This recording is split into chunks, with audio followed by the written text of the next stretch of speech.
Hello students, welcome to my channel Anuradha maths Gurukul. आज मैं आप लोगों के साथ एक्सरसाइज 10.5 का क्वेश्चन नंबर 7 डिस्कस करूंगी।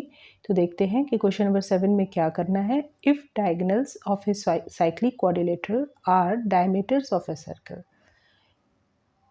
Through the vertices of the quadrilateral prove that it is a rectangle. तो कह रहा है कि जो एक साइक्लिक क्वाड्रिलेटरल है, यानी कि साइक्लिक क्वाड्रिलेटरल उसको कहते हैं जो कि एक सर्कल के अंदर हो और उसके सारे वर्टिसेस उस सर्कल पे लाई करता हो। ठीक है, तो उस सर्कल का जो डायमीटर है वो उस साइक्लिक क्वाड्रिलेटरल का डायगोनल है। तो हमको प्रूव करना है कि वो जो साइक्लिक क्वाड्रिलेटरल है वो एक रेक्टेंगल है। ठीक है, तो हम एक साइक्लिक क्वाड्रिलेटरल ड्रॉ कर लेते हैं।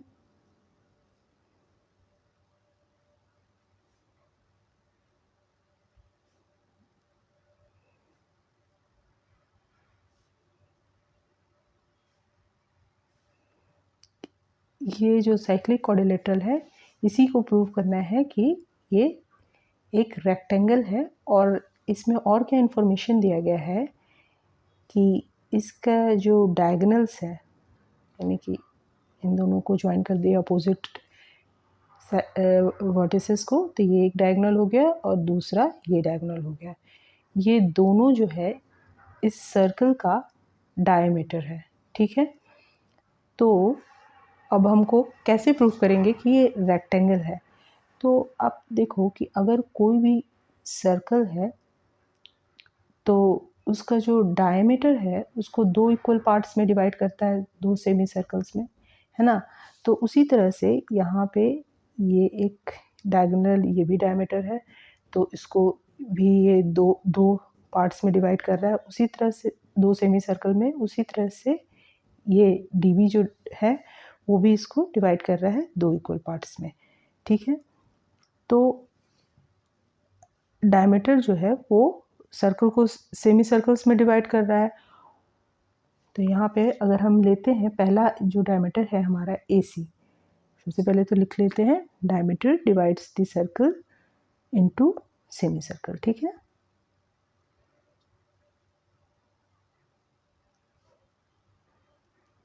Divides the circle into semi circle. ठीक है, अब अगर हम AC जो है इस डायमीटर को लेते हैं, अगर AC एक हमारा डायमीटर है, AC जो है वो एक डायमीटर है। ठीक है, इस इज द डायमीटर। तो क्या होगा कि एंगल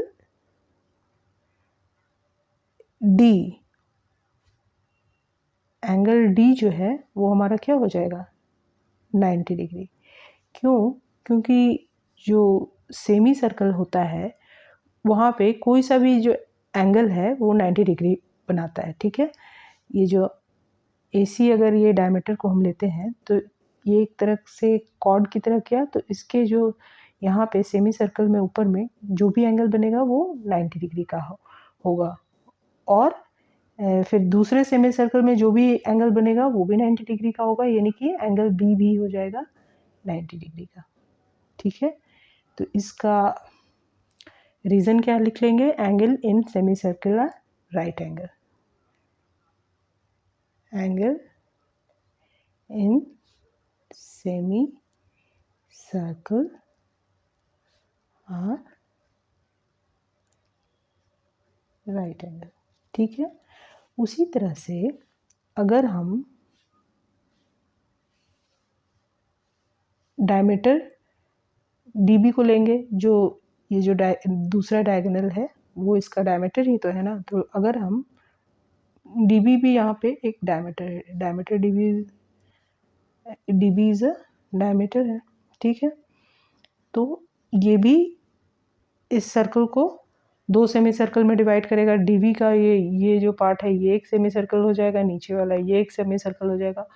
तो इसमें भी जो सेमी सर्कल में जो दो एंगल बनेंगे वो 90 डिग्री होंगे, यानी कि ये एंगल और ये एंगल, इससे पहले ये एंगल और ये एंगल 90 डिग्री हुए, तो हम लिख सकते हैं कि एंगल सी 90 डिग्री हो जाएगा और एंगल ए भी 90 डिग्री हो जाएगा।